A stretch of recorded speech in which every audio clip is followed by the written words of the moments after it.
A word of warning, this podcast explores graphic and disturbing stories and includes some strong language. It therefore may not be suitable for our young listeners or other folks who may find it disturbing. Hello and welcome to True Crime Daily, the podcast, covering high-profile and under-the-radar cases from across the country every week. I'm your host, Ana Garcia. Our cases this week: what is it with people appearing on reality or game shows and then getting arrested for horrible crimes like kidnapping or murder? On this podcast, we've covered the arrests of 2 people on food shows, 1 person on a game show, and now someone who appeared on the Judge Judy show. Now, when he went on the show, the man claimed to be the victim. But now the FBI says that he is suspected of kidnapping a woman and holding her prisoner and chained in a homemade cell. But first, a husband is accused of chopping up his wife and then putting her body parts into suitcases and even one of those Cheesecake Factory takeout totes. So what possesses a man to do something like this, especially at the age of 78, when he should be enjoying his retirement? Well, if prosecutors get their way, he will be spending the rest of his golden years behind bars. We're recording this on Wednesday, August 9th of 2023. Our guest today is McHale, a former police investigator, an author, a friend of the show from New Jersey, and Rich has recently been featured on a People Magazine Investigates episode about a case that he has been working on literally for decades, and we're going to talk about that as well a little later. Rich, welcome back. How are you? Hello, Anna. Great to see you. Good to see you. Always good to see my friends from South Jersey. We've got some doozies, and we've got some kidnapping, abduction cases today, which really dovetail into the case that you've been working on about a little boy that was abducted when he was 11 years old, a case that you covered, that I covered as a reporter back in the day. So I think we've got a lot to talk about today, Rich. Yes, we do. Yes, we do.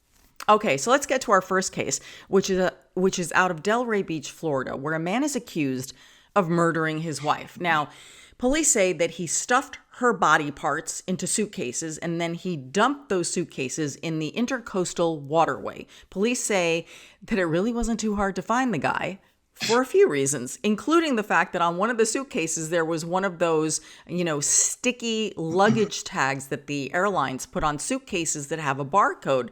Hello? Are people not thinking? Rich, I mean, it's always these simple little things, beside the fact that the man kept going back to the scene of where he dumped the suitcases, allegedly. Anna, I'm not a psychologist. I'm not going to pretend to be, but I think this man's troubles back up even further than that. But one suitcase, any piece of material involved in the commission of the crime or killing and disposing of a body. You're talking about almost total disintegration to try and destroy the evidence. This guy left it by Intercoastal Waterway. I don't think it was in the water. It was along the banks. Craziness. And if I could jump off that point for a second, you're talking Delray Beach, a retirement community. I live outside of Wildwood, and I know you know the area. In the summertime, it's a beach town. There's bars, there's restaurants. It's a great place. It's a fun environment. So in Florida, Delray Beach, the weather's beautiful year round. This guy's 78 years old. He's where we all want to get to. And looking in my 50s, later in life, that I want to retire to Florida, and that's the end result. I mean, the guy had it all, is what I'm trying to get at here. Oh, absolutely. Absolutely. And there are so many things that are, while there's a lot of similarity with so many other crimes, there are some things that are atypical. And I think the one that stands out to me is the age of the suspect here, because William Lowe is 78 years old, and he's accused of shooting and killing his 80-year-old wife, Adil Barbosa, in the head, then dismembering her body with a chainsaw, and then putting the body parts in suitcases and that Cheesecake Factory tote bag. That's the one that kills me. It's like, of all the things, right? Oh my goodness, when we get into the details here, your stomachs are gonna turn. So the couple had been married for 15 years. Now, police haven't really revealed any kind of motive yet, because I am curious about what the heck happened here? What could not be solved or addressed in any other manner in his brain, but sometimes you can't get into people's brains. And police even have shared, this to me says everything. They said at the news conference that this is one of the bloodiest and most gruesome crime scenes that they've ever seen. So let's discuss this case from the discovery of the suitcases and then see how it reveals in real time, because sometimes that's the most interesting thing, is like what they find, the clues, and how they get to the person says a lot about the commission of the crime and the evidence against the person. So on July 21st, the Delray Beach police received a phone call that there was a suitcase and they believed had human body parts in it. So officers respond and they say that they can see a human foot sticking out of the suitcase. They open it and then they find human legs along with some landscaping rocks. This will be key here because it's a pattern, a motif, if you will, we're going to see over and over again, those landscaping rocks. And they also find on suitcase number 1 this airline barcode sticker, which reads Latham, MIA, probably for Miami, Latham probably being the airline, and Barbosa, the wife's last name. So this is suitcase number 1. Okay. An hour later, Rich, police receive another call. There's another suitcase. This one also with body parts. This is suitcase number 2. Police say in here they find a human torso, but no head. And again, these small landscaping rocks. I am thinking that the reason the rocks were in there was to try to get the suitcase to submerge? It sounds like it. It sounds like it. I don't know what other purpose they would serve, but clearly that plan did not work out. So then suitcase number 3 is finally found. While they're dealing with suitcase number 2, police say a witness comes forward and says, hey, I was on my boat earlier and I saw another suitcase floating. Okay, so they find suitcase number 3. This one has the female pelvis. Okay, so we have torso in number 2, legs in number 1, pelvis in number 3, and then, of course, my favorite, the Cheesecake Factory bag, which was also filled with landscaping rocks. Again, motif. A day later, police find a tote bag. So 3 suitcases in a tote bag now. And this tote bag had handles that were tied with twine, and then the bag itself was wrapped with a man's belt. And what's inside bag number 1? But a female head with a single gunshot wound. That would be the wife. Every single one of those suitcases and pieces of evidence would have a tremendous amount of implicating evidence. It from a police perspective, I don't even know what, he wasn't, maybe he tried to overthink it, that sinking it, that people wouldn't find it. But using your own suitcases, the barcode, you're better off getting a shovel and digging a hole in your backyard. And, I don't want to encourage how to dispose of bodies, but if you think about that, and somebody needs permission to get to your backyard, and if they're in your backyard and it's covered up and then you put grass over it, no one is ever going to know unless they dig that up. So there's no bag laying around. There's no blood laying around. Yeah. So then they found a purse. So now we're up to like bag number 2. So 3 suitcases, bag number 2. And in this purse, which was tied shut with the same twine that was used in the other bag, according to police, this bag had the odor of decomposition. And then it contained an ashtray, which officers thought maybe was being used again as a weight like the rocks were. At this point, it's like, it's too much. Whatever all this is, it's his insanity. So this is when things we already have that little luggage tag. So we know eventually they're going to find their way back to William in this case to ask him some questions. But here's how he also allegedly did himself in, according to police. On July 23rd, officers conduct an interview with a witness who lives near the location of where suitcase number 3 was found. And the witness says that the suitcase had been there for days before the police had found it. And this witness said that they remember seeing an older man return to the area 5 to 6 times within a 3-day span. It was just weird because it's like, why is this guy standing on the edge of the rocks every day, several times a day for 3 days? It's like, it kind of calls attention to itself. Plus there's the suitcase. So when the witness asked the man what he was doing, that's pretty bold, isn't it? Don't you just, people sometimes don't really know what they're getting themselves into when they ask an innocent question, right? Yeah. This is not where I think this witness thought this would end up, right? Just like, excuse me, older gentleman, can I assist you is probably what this witness was trying to do. Are you lost? Can I help you? Okay, so says to the man, well, what are you doing? And this is what the witness says to police. Quote, waiting for the big boat to come into the harbor. And the witness says, well, there are no big boats in this harbor because this is shallow water. So then the man then became quiet and started to get really nervous before leaving to get into a gold-colored sedan. Ding, ding, ding, ding, ding. Evidence. This will be key.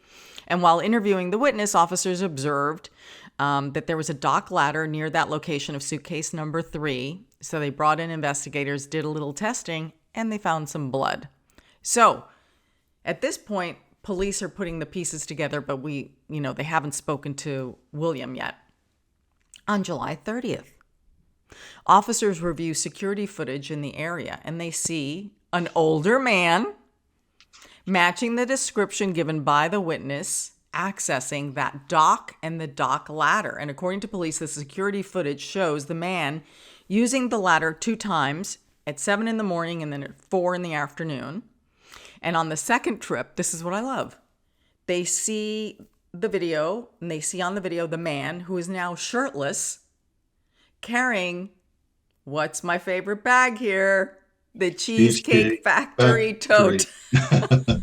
So it's very interesting, this concept of going back to the area where you believe either the crime was committed or the body was disposed of. I know I'm a retired detective and I watch a lot of detective shows and all, so maybe I have more insight than people that don't, but it just seems idiotic to, why put yourself anywhere near the scene?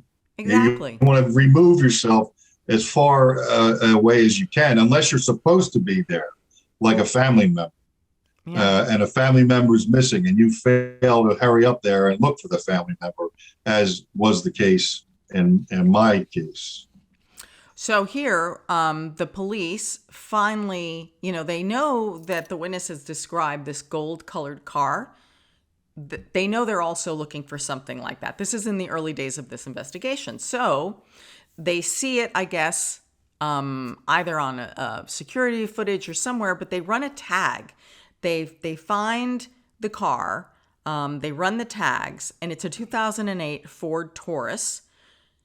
Pretty, unusual car. Not going to be a ton of those, although it is Florida and there's a retirement community. But you know what I'm saying? It's not a ton of them. It's not like a Prius that you're going to find so many of them in a community. So the 2008 Ford Taurus was registered to a man named William Lowe. And who is William Lowe married to? The woman with the same last name on that luggage tag. So according to the investigation, William was living in Delray Beach. Officers also uncovered that there was a second vehicle registered to that same address, a 2017 Subaru, which was under the name of Adil Barbosa Fontes, who was married to William. All this is lining up with the luggage tag.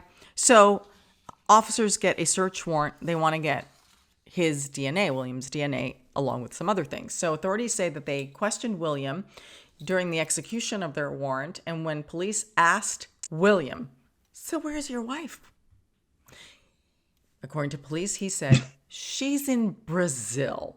And she's been there for about 3 weeks. So then the officers say to him, and this has got to be the precious moments of being a cop. So how'd she get to the airport? What airline did she fly? When's the last time you talked to her? And those tiny little questions, he couldn't answer. And he kept saying, I don't know. Wrong answer. Is that... Everything about this guy in this case is how not to commit a crime. Again, not to encourage it or how to cover one up, but everything this guy did, having some kind of cover story. Okay, your wife is out of town. Like you said, how did she get there? And, where is her vehicle and how did the vehicle get there? And, everything should be accounted for. And he didn't do any of that. And I'm surprised because I don't know his, in a normal state of mind, his level of intelligence, but he's a prior military service combat veteran. I'm thinking he would have some tactical sense about him that he would think about these things. Well, just even it's really logic. Shocking. Yeah, just What's even that? simple logic. I always say that about crimes, that it's the solving of a crime or the at least narrowing the list of suspects is really generally very logical. It's very logical. Who would want this person dead and why? And then who would have the opportunity? So, he answers all these questions I don't know, which isn't sitting well with the cops. And I think at this point they're a little suspicious here, a lot suspicious. So now they execute the search warrant and they claim that they found blood along with drag marks within the couple's home. And their theory is that Adil was shot in the apartment before she was dismembered and then disposed of. So during the search warrant, this is the part that I think is equally kooky. Police say they're executing the search warrant, which means the person who lives there cannot be in the house, right? They have to be somewhere else.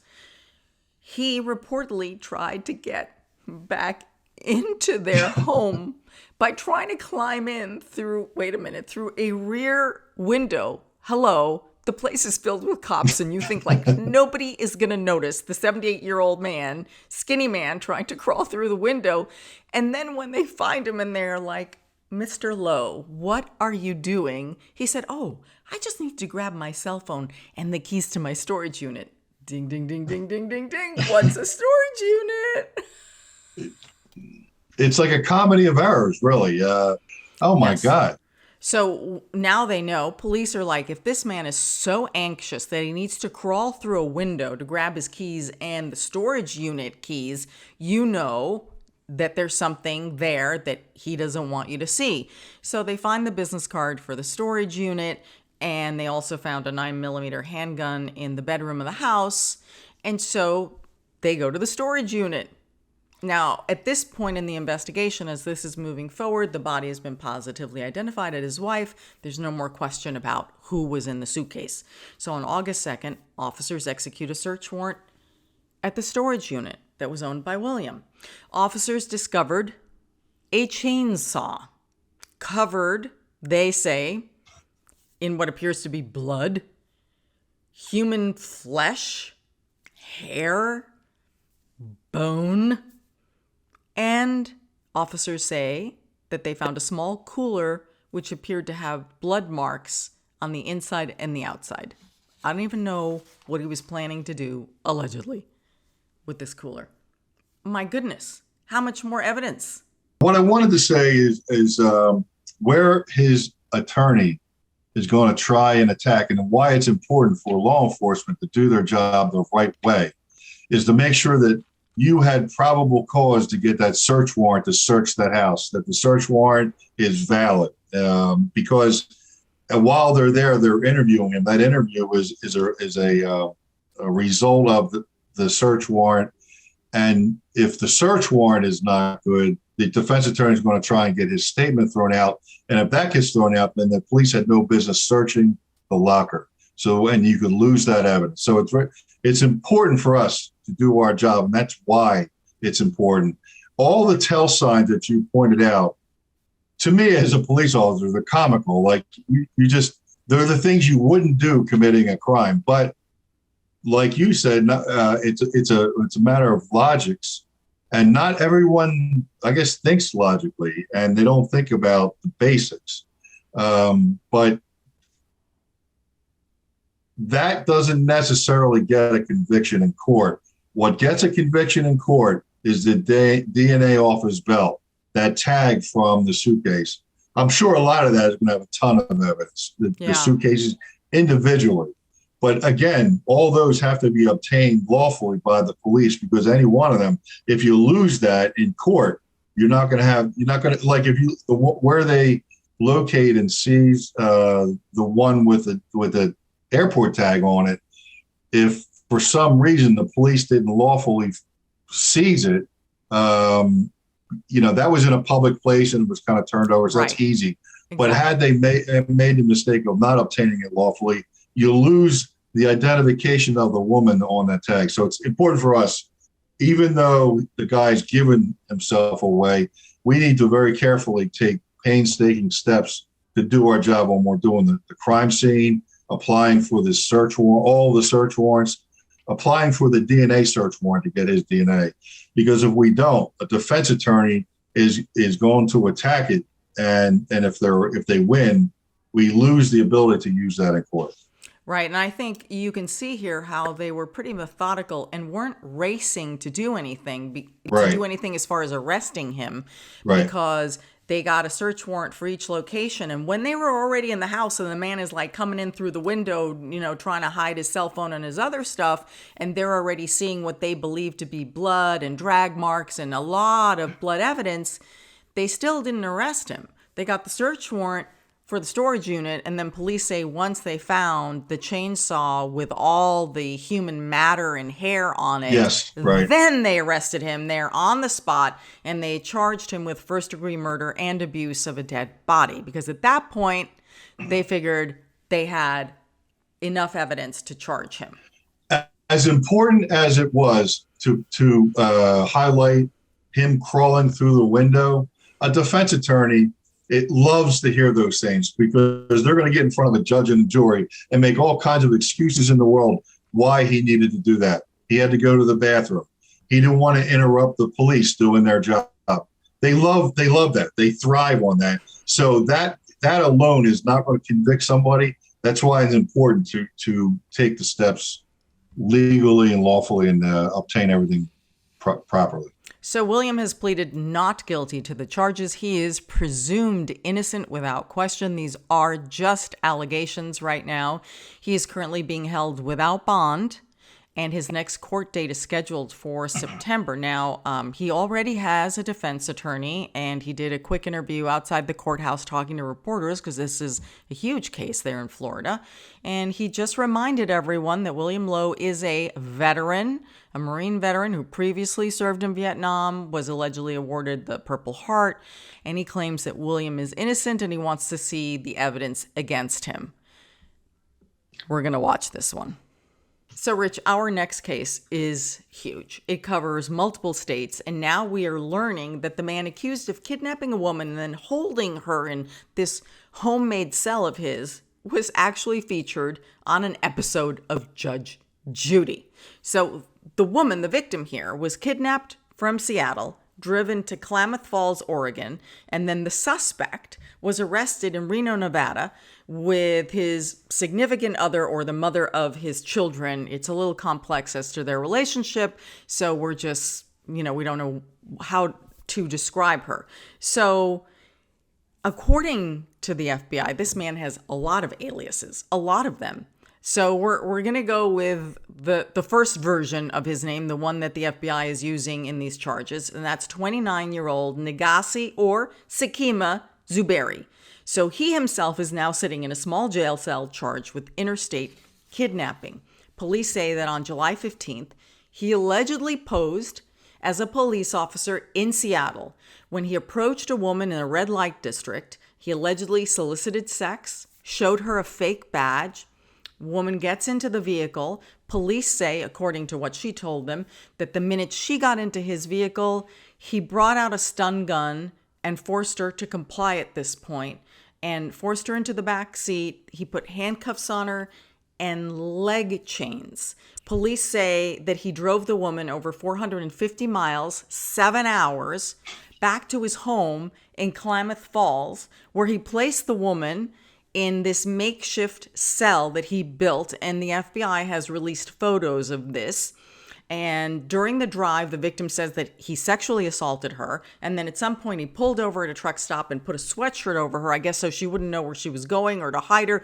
It's absolutely unclear. But when you look at the photos of this, it is perplexing, because the FBI says that the cell that she was kept in was cinder block on one side, kind of like, it looks like drywall on the other, had a bare light, it had a fan, chains, a metal door, and that this thing, I would call it a dungeon, but it's really not, was in the garage.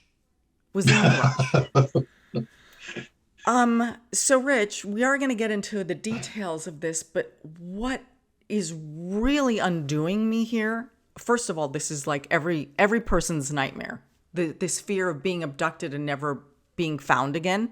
You know, people really do disappear and get abducted. I mean, most don't, but those who do, it's like it's horrible. I mean, this really does happen to people. And unfortunately, women in the sex trade are a prime target for that type of behavior, unfortunately. Right. Right. Yeah. I don't like the stereotype, but the first thing I thought of when I read the story was one word. It was millennial. He's 29 years old. He's a millennial, and it's along the lines of millennial thinking in my mind. Well, I don't know. I would say maybe he wasn't really thinking here. He really was not thinking here at any point. At any point. Now, he's 29, imposing himself as a police officer. He's transporting a woman across state. Like, this is something. It's like a video game. Yes. He's like playing a video game in his mind in real life. Oh, I didn't mean to gosh. interrupt you. I'm sorry. No, you're not interrupting at all. You're not at all. I mean, what perplexes me about this is, first of all, how did you think you were going to get away with this? And sadly, some abductors really are able to hold people for days, weeks, months, even years. We've seen it. It's unbelievable, but true. But what is undoing me in the figuring out of this case that we're going to get to is that his significant other, who is the mother of his children, she told a television station that she was actually home sleeping that night with the kids. So hold on a second. Honey, I'm going to be out in the garage. Okay. There is a woman chained in the garage, and like nobody hears anything. And apparently there's even a tenant in this house, and that the significant other, I don't know what to call her, the mother of his children, not only does she say that she fell asleep that night and was with the kids, and she remembers him coming home, didn't hear anything, wakes up the next morning, still doesn't hear anything. There's supposedly someone else who's like subleasing a room in the same house, and yet that person doesn't hear anything, but there is a woman chained in the garage. I mean, because she got out. She got out. Had this woman not gotten out, God only knows what would have happened to this poor soul. Yeah, and I'll wait until you get to that point of the story. But the best thing about this story is that woman and what she did and how she got out. So I'll get to that when you do. But that extremely impressed me. That was every step of the way what she did. I was so very heartening to see she had the wherewithal to do what she did. The fight for life. I mean, she absolutely clawed herself. It's like everything in survival school they would teach. She did it.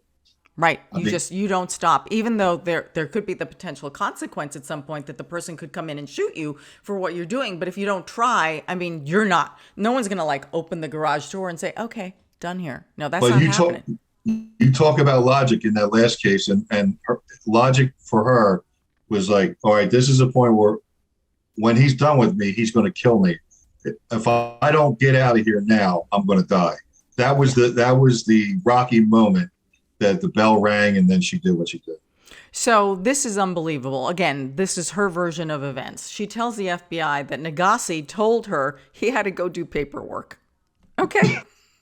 Like she gives a flying F about where he's going and what he has to do when she's freaking chained to a wall, Yeah. So, right, God forbid that your paperwork should get in the way of the woman chained in the dungeon.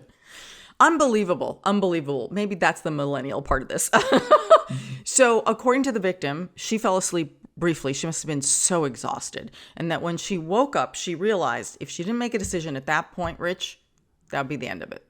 She had to get out. So she told investigators that she repeatedly banged on the door, that her hands were so bloody from trying to bang and scratch. And somehow she was able to break free. She had the will to live. And she was going to do whatever it took to get out of that situation. They teach that. You look the Navy SEAL podcast, the Army Green Beret or Ranger survival podcast, all of the steps that she did here. For the first thing was the mindset. I'm going to die. If I don't do something now, I'm going to die. And then when she said about doing it was first thing was try to get out of the area she was in. And obviously that wasn't working for her, banging on the door. But she didn't stop. She's hurting. She's bleeding, but she's going to keep going until apparently she saw something where if enough force was applied to whatever the area was she was banging on, that she'd maybe break through. It kept her going. And the fact that she kept going, in my mind, is that will to survive.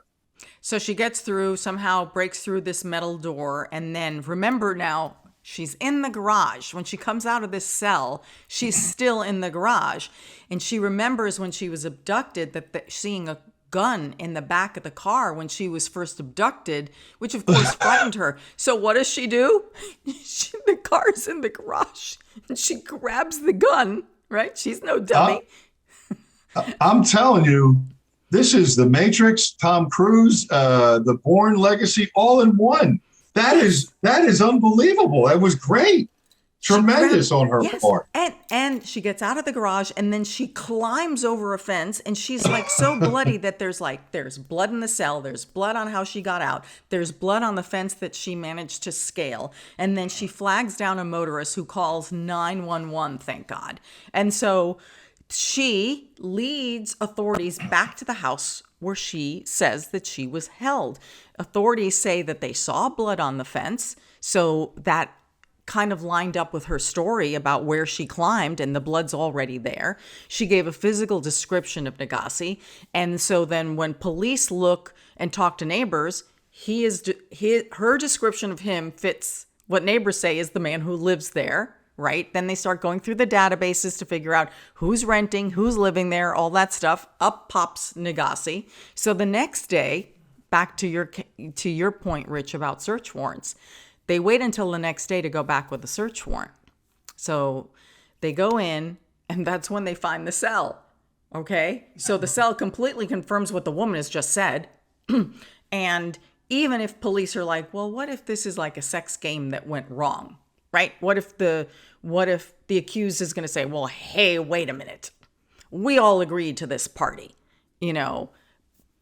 So that's why police are like, okay, we got to keep going here with this investigation. This is all very upsetting. I'm thinking in the back of my mind, this woman has that sense of empowerment about her. And I thought back, and she's a sex worker.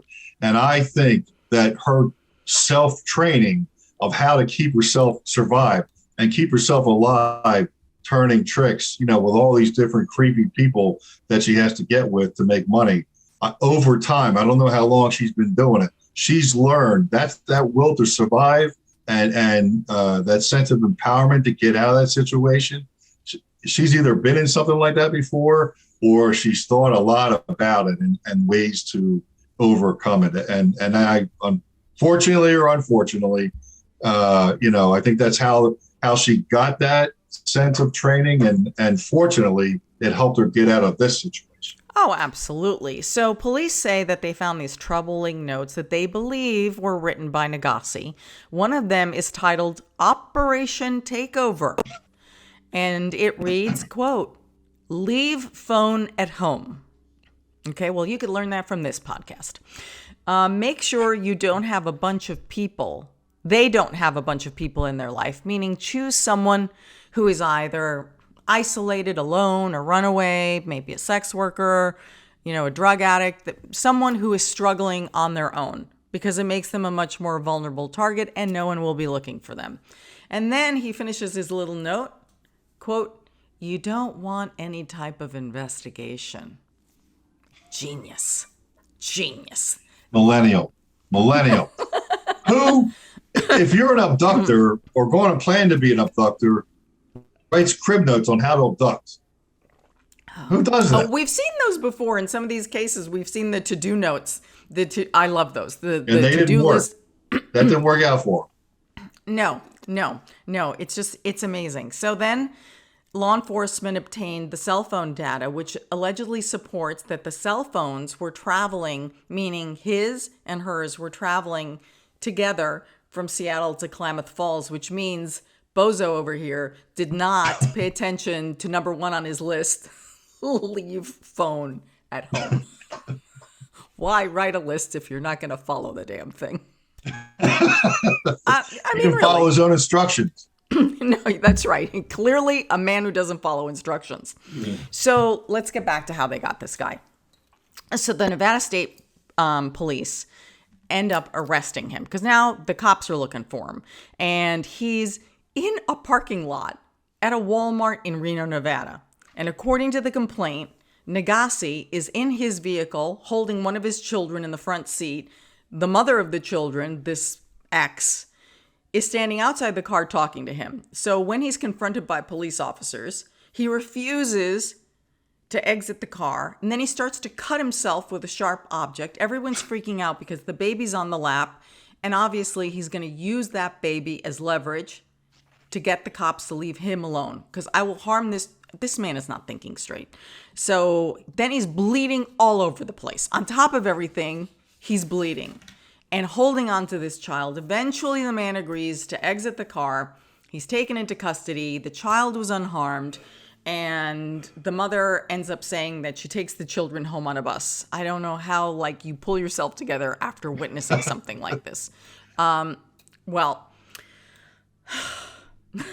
We realize he is innocent until proven guilty. He's charged now. But you would say, what kind of man might do something like this? So can we please now go to Judge Judy? Because here's what's interesting. It gives us some insight into this man. You can hear this man talking in his own words.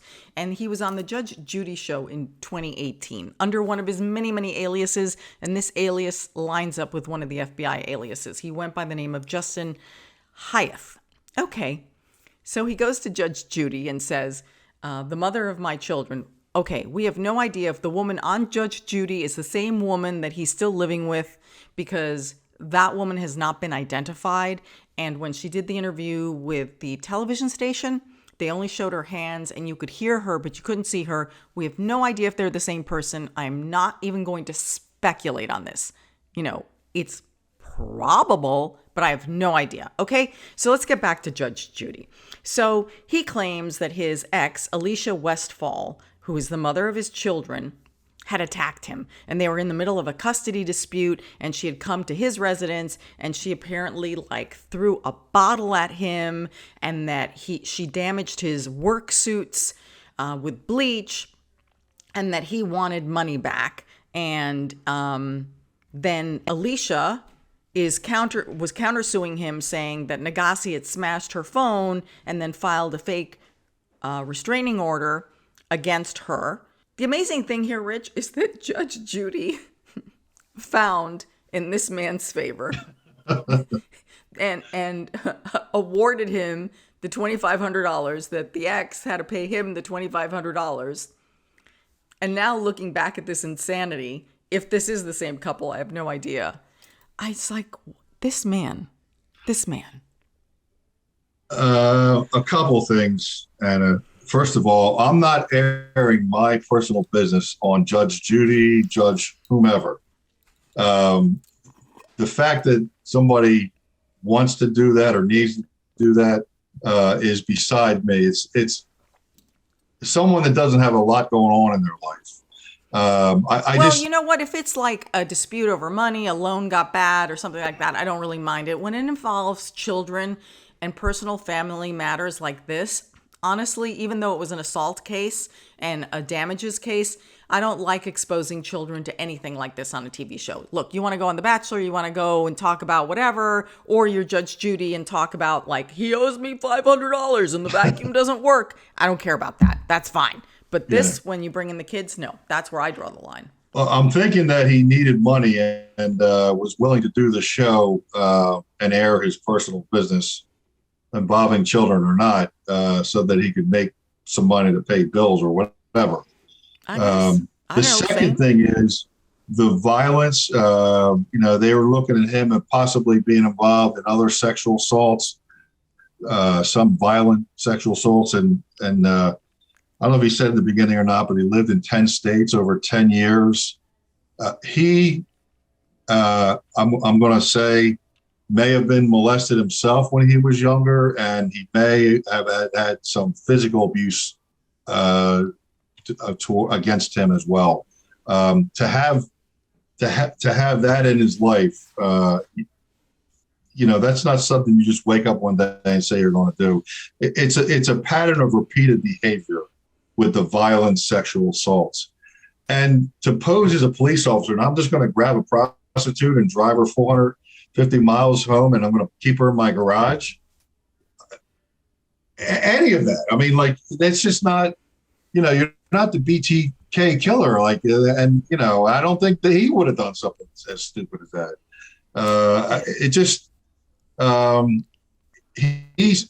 Before he did any of this, I think he was traumatized at a young age, unfortunately, and that's the life that he knows, and this is the product of that. Well, there's clearly something wrong with this man, without question. So I want to now play the clip from Fox 12 Oregon. This is the interview that was done with the mother of his children, the woman who says that she was home alone. I mean, she was home with the children sleeping and remembers him coming home, and she woke up that next morning.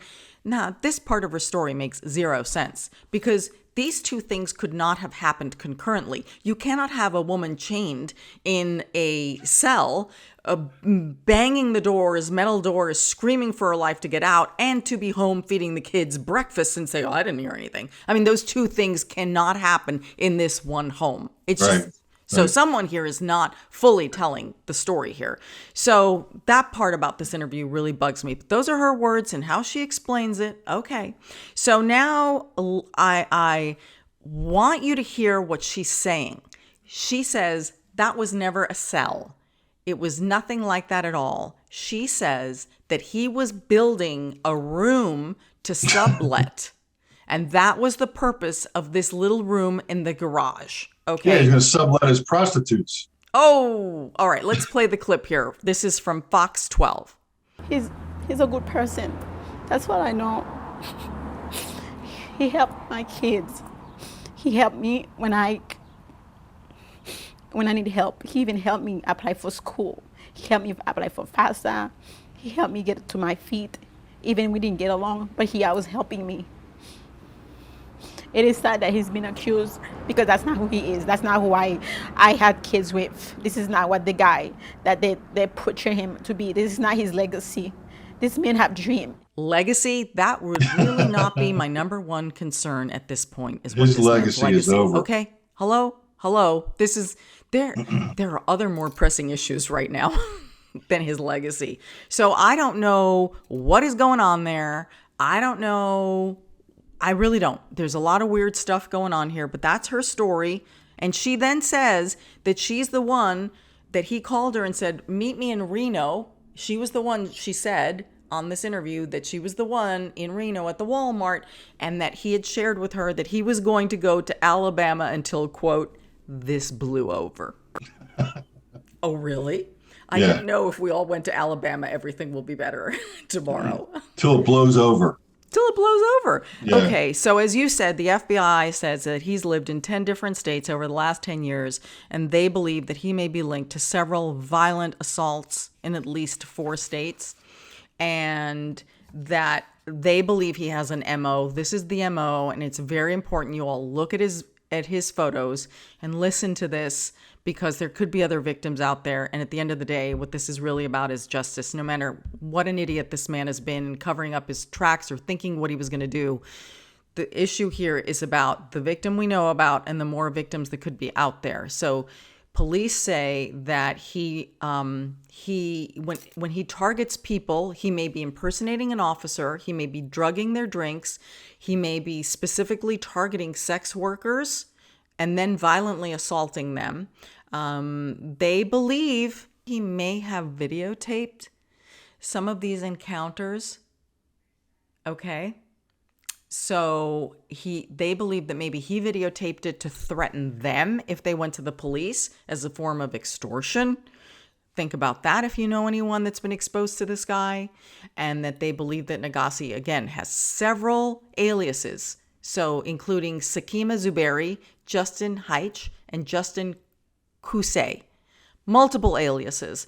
So he's being held in the Washoe County Jail in Reno, awaiting extradition. He could face life in prison if convicted on the interstate kidnapping case.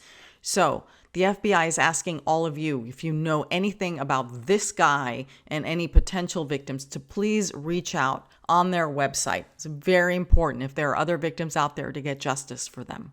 Now, we've been talking about kidnapping here, and I know we're going to talk about the case of Mark Heimbaugh in a little bit, but as some of you know, I've been working on a Lifetime series called Beyond the Headlines, which looks at some horrific cases. And this Saturday's episode, which is going to air on August 11th, is the episode called Surviving Abduction. And it's an amazing episode. I just saw a preview of it. And these are several women who were all abducted, most of them by strangers, some of them by either neighbors or former students, all different forms of horrific abductions, and how they were held and how they managed to get out, how they were released. The stories are incredible. And I want to share a clip with you because this falls right in line with the conversation we're having here about this alleged kidnapper we just talked about. This is the case, you may know it, of Abby Hernandez. She was 15 years old in 2013, and she's walking along the side of the road. The most innocent thing is like she had bought a new pair of boots and they were bugging her, and she was trying to, wear them in. We all know what that feels like. And someone pulls up next to her. And so and she ends up being held for 9 months. Wow. 9 months. So here's a clip of her describing that moment that he pulled up and when she knew that things were going to go bad real fast. And he pulled over. The door just opened right in front of me. And he was holding it open. And he says, "Need a ride?" I just thought, he's your average Joe or whatever. And that's the wrong mentality to have. He said, "Where you headed?" And I said, "A sandwich shop near my home. I don't want grown men knowing where I live." I guess I was smart enough to know that. He looked very serious, no expression. He said, "Do you mind if I stop by up here real quick?" So I was like, this is kind of weird, but that's okay. And he parked so far away. The car was facing away from the store. I immediately got kind of, oh no, something's happening, like he's planning something. I reach for the door and then I feel this heavy object on my leg. And I realize it's a gun. And he said, "No, I can blow your brains out or I can slit your throat right open. If you try to do anything to escape, I will kill you." Abby's story, Rich, is so frightening, but sadly, like so many others, not very different from the woman who was abducted in Seattle that we just talked about. Yeah. So I want to talk to you now about Mark Heimbaugh, because this case, which you've been working on for more than 30 years, this is a little boy, 11 years old, who went out to take a look at a fire in South Jersey, and he never came home and was initially treated as a runaway. And because of that, we all believed that a lot of things were missed. And now the belief is, many decades later, that he was actually abducted. It was a different time. It was a different place. You were on the scene before I was. I was a patrolman. I believe that midnight, I was one of two officers overnight. We stood parked outside of Maureen's house in case Mark came home. But that week, we collectively in law enforcement believe that Mark may have ran away or got caught in a water hazard of some type, some natural disaster type thing for a good week, when some things, not possibly, but were definitely missed. One of the first things was the sneaker found on the beach. And as you know, you have a good friend at Hawthorne Labs that has offered to do some degraded DNA work on the sneaker. It was handled so many times a week. At one point, one officer is being interviewed by the news channel in his office, and he picks up the sneaker and shows her the sand that's still I have video, I found the old historic video from WPVI back in Philadelphia when I was a very young reporter. But A very good one at that. well, no, and I've said this many times when I'm talking about my youth, I just wish I'd been more experienced as a reporter and had known to ask more and different questions at that time, because I accepted what they said was that they thought he had run away. And that wasn't the case. He didn't run away. This child was abducted. But that sneaker, Rich, so that I have the video of it where literally the cop is holding the sneaker, right? It's not bagged, nothing, and drops it on the floor to make video for the news, for the TV news report that day. And no one would ever do this now. That tells me, and whoever's watching, that these are people who don't have experience in handling these type of cases. And I'm not any better. I'm 32 years later looking at this, and I'm not criticizing any officer, but that's how much it went over our heads in law enforcement, so to speak. We're looking at the physical. We're going to the scene.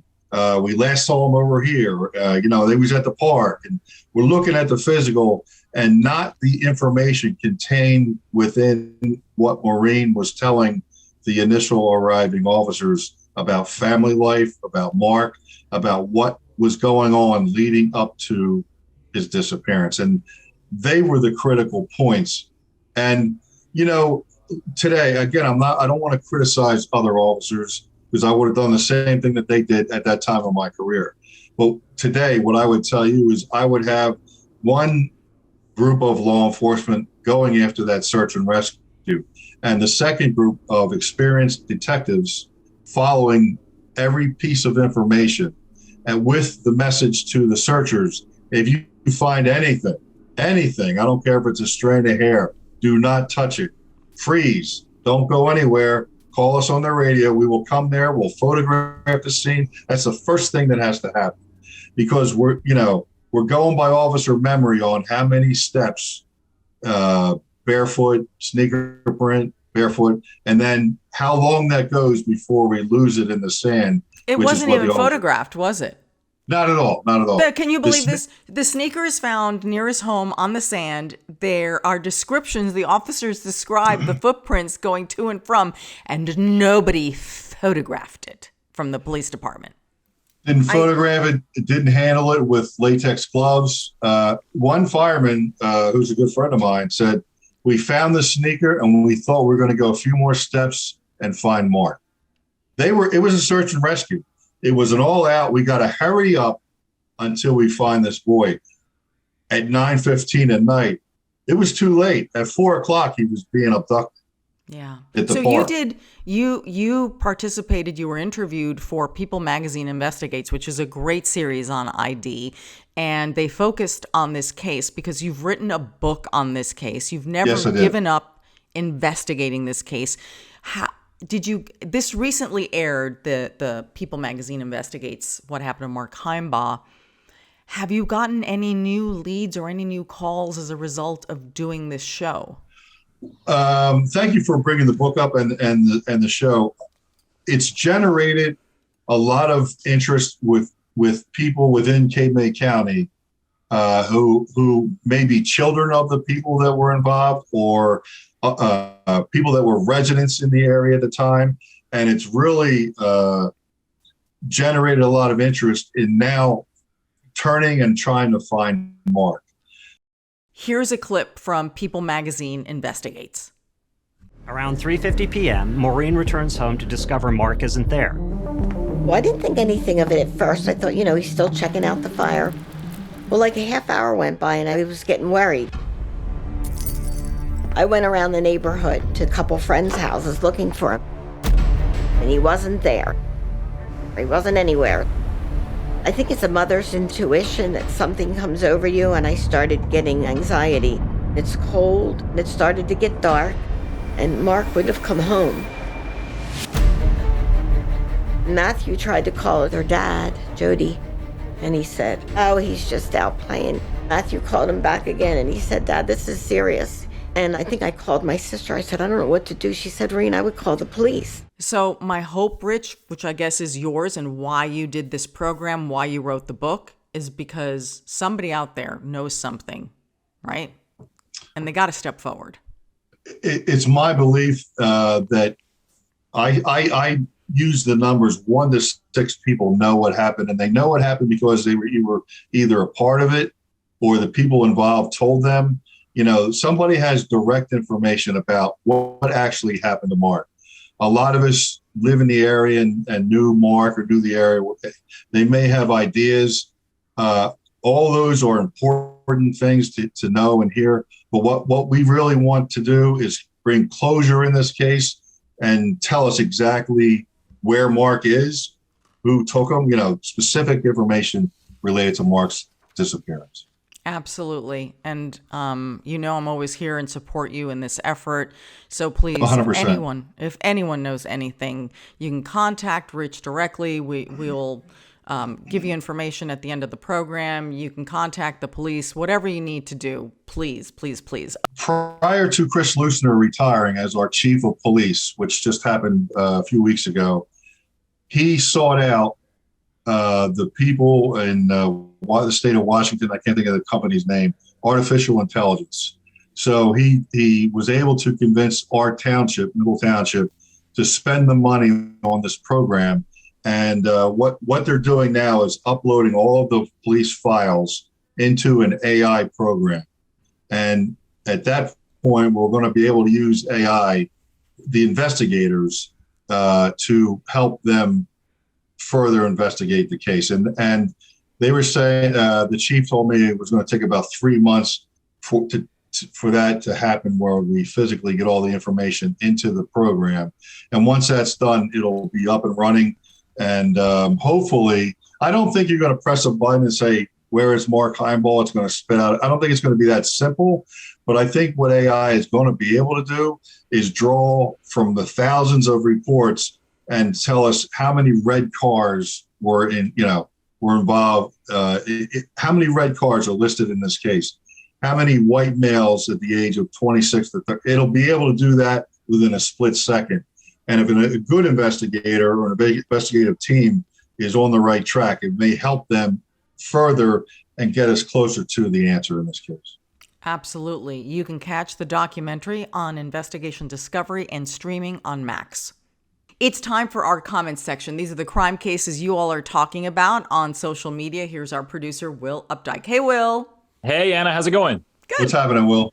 Hey, Rich. Good to see you. So this week we have we got a case of an unwanted visitor coming down the chimney. This case comes out of Phoenix, Arizona, where a man was hospitalized after getting stuck in a chimney while allegedly trying to enter the home of someone who has a court order against him.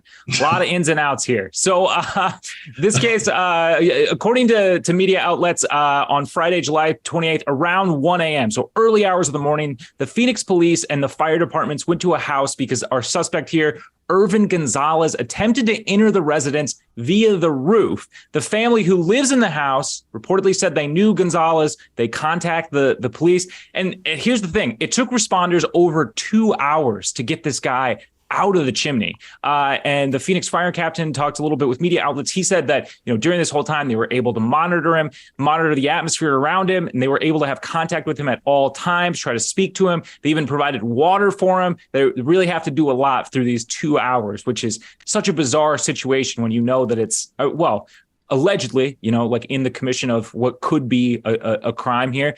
And a police spokesperson said that the suspect was not technically allowed to be in this residence, obviously via the court order. But what about the chimney? Is that in the residence or not? Just a question. Go on. That is a great question. Yeah. He's on the property, and Okay. and to me, he's in the residence. Okay. Yeah. I mean, I think that's fair. So they were finally able to retrieve the suspect here from the chimney using a harness and a rope. Apparently, though, firefighters had to break a wall from the inside to end up getting the suspect out here. And the fire captain noted very helpfully, chimney flues are relatively small and not capable of having a human go in and out of them. Sorry. Oh my gosh, children, I was cover going to say, your ears. Children, this is not cover true. your ears. If I should have given a disclaimer if you have any children in the car while you're listening to this. No. There's one exception to this rule. We'll just say that. So the suspect here was transported to a local hospital in stable condition. Once he is discharged, he will reportedly be transported to jail and booked on multiple counts. One real obvious place to go with this story, one other person comes to mind. However, I want to highlight a comment from Allison R., who took this in a completely different direction. They said he was channeling his best Dick Van Dyke for his role in the new Mary Poppins reboot, which I loved. I hadn't thought of that. Absolutely great work, Allison. Obviously Santa, big one here. Dusty Crime said, I wasn't robbing you. I was delivering presents in August, which it was, technically July, but I posted the story in August, good enough. I kind of thought that, that would be an interesting defense case. If you were the attorney willing to take this on, is the Santa practice defense. Seems like, there could be something there. I don't know. Irene said, bro thought he was the Grinch. And Dawn E had one of my favorite comments. They said he was too fat to slide down the chimney, and ho, ho, ho became po, po, po. He was caught red-handed. We love a good pun on this show. Just as an aside note, a couple of people were saying, including Unknown X, said the homeowner is getting sued. I don't know that they're in any jeopardy there. I don't know that much about civil litigation, but that was not where my mind immediately went when I read this case. Well, I hope he pays back the fire department for all those bottles of water and their time and all this stupidity that he has caused. And since they had to break down a wall, I hope that, they get reimbursed for that, though something tells me good luck trying to get money out of this guy. Yeah. I don't does insurance cover that? I don't really know how that works. Oh, I don't know. Oof, weird one. Weird. Well, I wouldn't fit in a chimney, so I wouldn't even think of doing something like that. But if I could, or think I could, I would at least throw on something that look like Santa Claus, so I could go with that excuse. Yeah, I feel like there's a little bit more. Shirt, yeah, there's a little bit more plausible deniability there. I just also I feel like there had to have been an easier way to do this, but you know what? Just charged here. We don't know what will happen with this case, but I will keep people updated if we hear any more on it. That'll do it for this week's comment section. Thank you so much for everybody who left those. You can do that over on our community page on YouTube. We're also on Facebook, Instagram, Twitter. Anywhere you check us out, anywhere you check out social media, you can check us out there. Thank you so much, and I'll see you all next week. Great job, Will.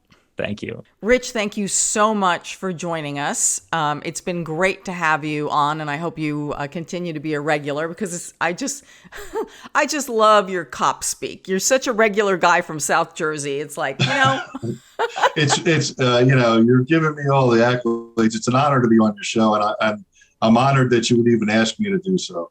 Oh, I love working with you. You have been on the Heimball case literally from day one, and you should be commended for that. Oh, my goodness. All right. Where can people find you, either on social media or if they've got a tip on the Mark Heimball disappearance? Amazon.com is Where is Mark?